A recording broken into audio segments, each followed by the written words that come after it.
Hey everybody, it's Rob Nazarian with Talk Android, and we're looking at the Logitech Harmony Ultimate remote control. So this is the remote control right here. It's a full-blown universal remote if you're not familiar with Logitech Harmony remotes, and it also comes with the Harmony hub and a couple IR blasters. Now let's just start with the Harmony hub. And this is sold as a standalone unit as well. It's called the Harmony, I believe, Ultimate Hub. But this here I've got it connected right now to power that goes to micro USB. There's a reset button, and there are a couple of ports there for the IR blasters, which I just showed you. That's this right here. These are about 6 feet long in wire, and they shoot out IR to your devices. This isn't the kind that has to be taped to your device like those smaller ones that you may have seen in the past. These can actually just sit on a shelf like that and send out the IR to a number of devices actually, and it can be sitting in a variety of ways. So they just have to be connected. So basically this is the hub. It's Wi-Fi. It connects to your Wi-Fi when the power's on, and the first time you set it up you'll connect it to your computer via USB to connect to your Wi-Fi, and that's pretty much it. This as a standalone unit is $99. Now it comes with the Harmony Ultimate remote, which is this remote. They also offer a Harmony Smart Control. The Harmony Smart Control goes for $129, and that comes with the hub and the IR blasters. This is the Ultimate, and it comes. It's priced at $349, and of course, also comes with the Harmony hub. It's trying to get all these things straight. Harmony hub and the IR blasters. The difference of the remote controls are pretty much the same size, except the Smart Control is all hard buttons, no display. This one has the display. Now, how does all this fit into Android? Well, the Harmony hub allows you to connect your smartphone as well, and you can get the Logitech app or the Harmony app, and you can connect to the Harmony hub and control your device the same way as you would with the Ultimate, which is right here. Now before I open that, let's just go over a couple quick things with the Logitech remotes. What it does is it allows you to set up activities. So it has 250,000 devices that you can set up via their model number. You do that on the desktop computer. You can do it on your phone. It gets confusing, I know. You can do it on your phone if you have the cheaper versions of the remote, the Smart Control, or just the Harmony hub. But if you've got the Ultimate right now, you do it via your computer at their desktop site, myharmony.com. And for example here, now I know I have two Watch Direct TVs because I control two receivers, but if I hit one of them, what will happen is it'll turn on my TV, put it at the right input, also turn on my AV receiver, set that to the right output, say the satellite TV output or whatever, and also make sure that my satellite TV box is on. And if I switch between activities, then it will power down what's not in use anymore, switch inputs and all. It's very good. It's a great way to simplify your home theater system. It's not like your typical universal remote where you're just controlling devices. You can control devices separately with this by going into the menu and going into devices, and I have all my devices that I have actually programmed in here. But what you really are mostly going to do is use the activities, and of course you have the hard buttons for play and pause and stop, and your navigations, your exit menus and guides, and the colors. You have all that as well. Now let's go into the app. I'm going to actually open the app for the first time here, and it's going to want to search for a Harmony hub. Now I already we're going to say continue here. So it's going to find one, and it has. So I'm going to go ahead and connect to it.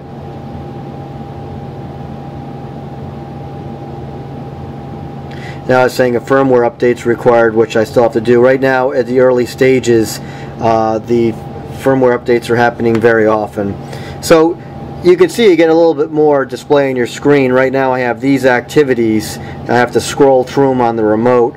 Over here I have them all on the screen. I can also change the order of them as well, just by sliding them around, just by doing that. Now let's just, and the best thing about this is they communicate together. So if I say, you can see right now it's in a different order than the remote, which is kind of annoying in a way. I shouldn't really do that. I should do the order that's programmed. So I can go ahead and move that there, and then I like my other satellite box here, and yeah, for right now we'll leave that just to show you, you know, how it's done. But when you control something here, if I switch to an activity, it's also going to update here, so they won't confuse each other. Both will know.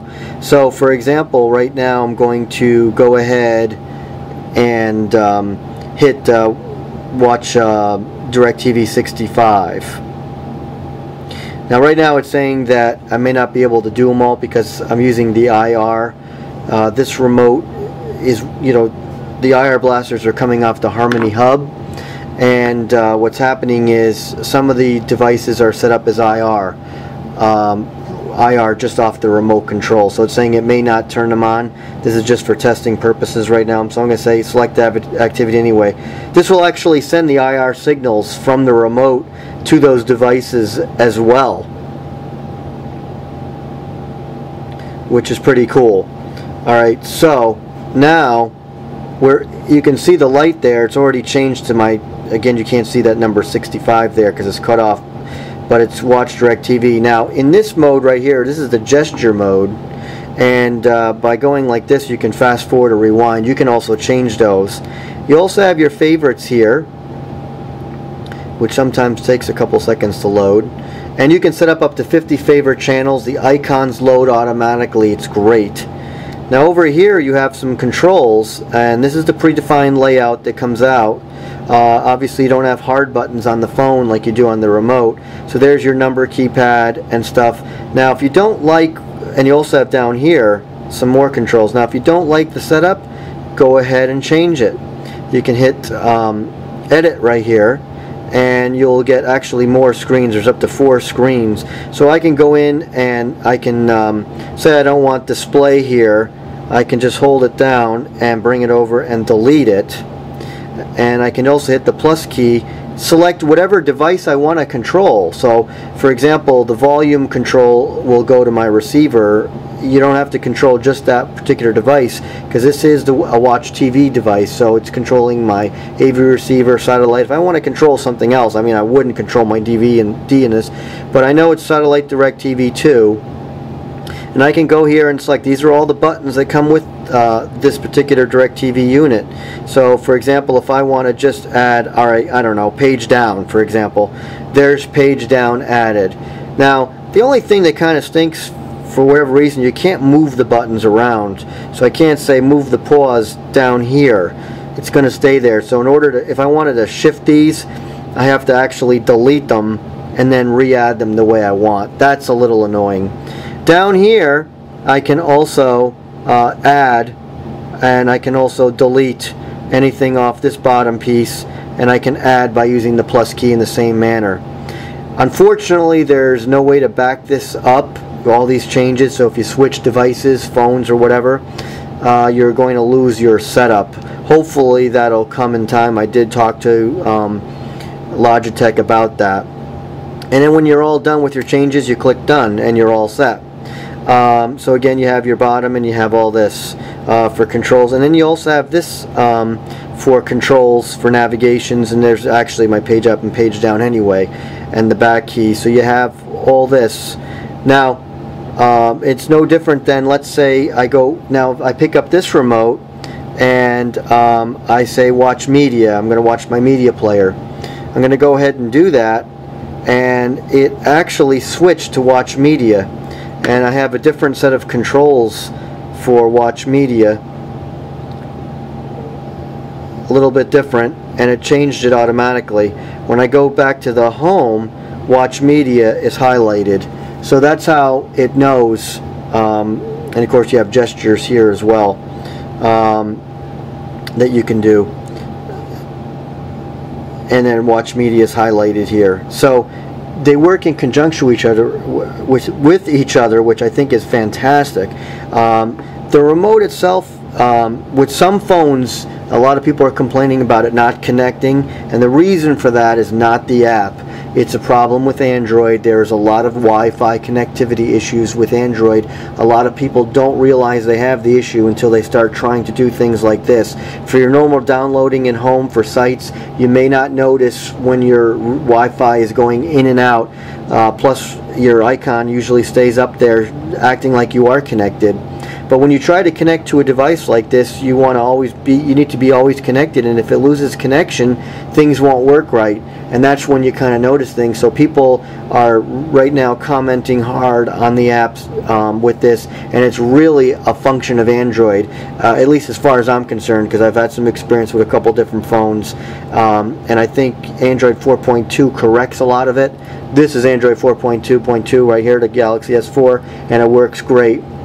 My Droid DNA with 4.1, not so well. So there you have it.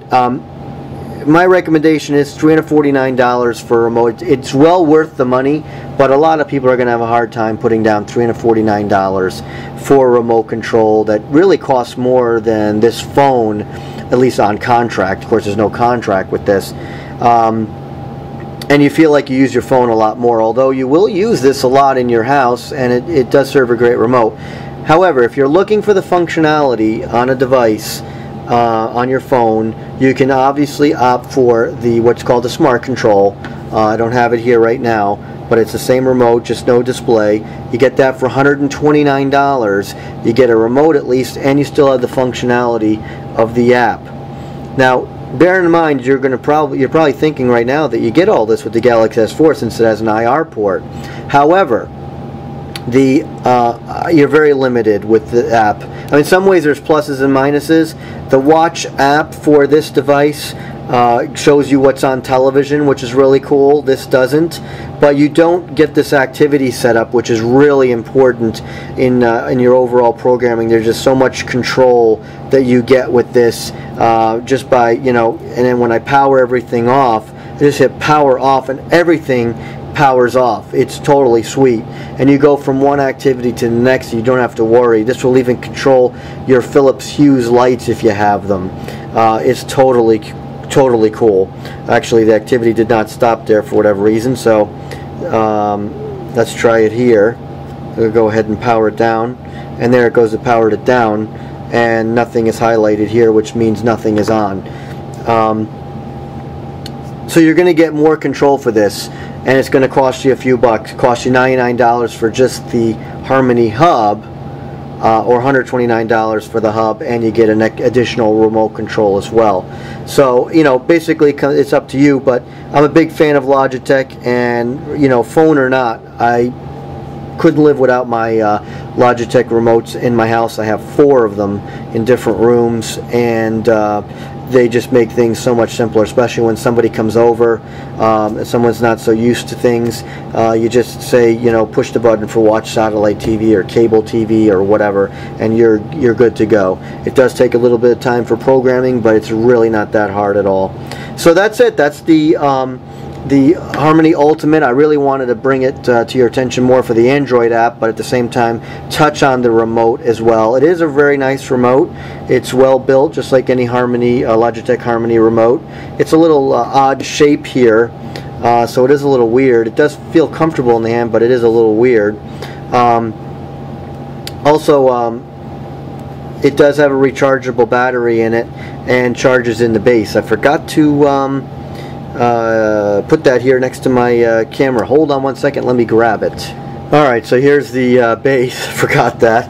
So basically it's, it has a micro USB right here and a plug that comes with it. So you plug that in. Right now it's not plugged in, but you stick that right in there. It's not going to charge right now because it's not plugged in, and that's basically what it will look like. And you can put that anywhere you want. Your coffee table, side table, somewhere else. I have it kind of on a windowsill actually. You'll need to charge this every few days. I'm used to getting about close to a week on my older Logitech remotes, but this seems to drain a little quicker. But it's convenient that you don't have to change batteries, AAA batteries or AA batteries or any of that constantly, so that's really convenient to be able to charge it. And the other Harmony smart controls also rechargeable as well. So totally cool, a totally cool remote. $349. Like I said, it's expensive, but the app also works great and gives you full control. You'll be able to control everything you want, whether it be volume, channels, your DVDs, your media, play, pause, whatever. You even control Google TV and even PlayStation 3 with Bluetooth. The Harmony Hub works with Bluetooth as well, so I definitely would recommend it, and I hope this helped you get a better feel for how it all works. Thanks for watching. This is Rob Nazarian with Talk Android.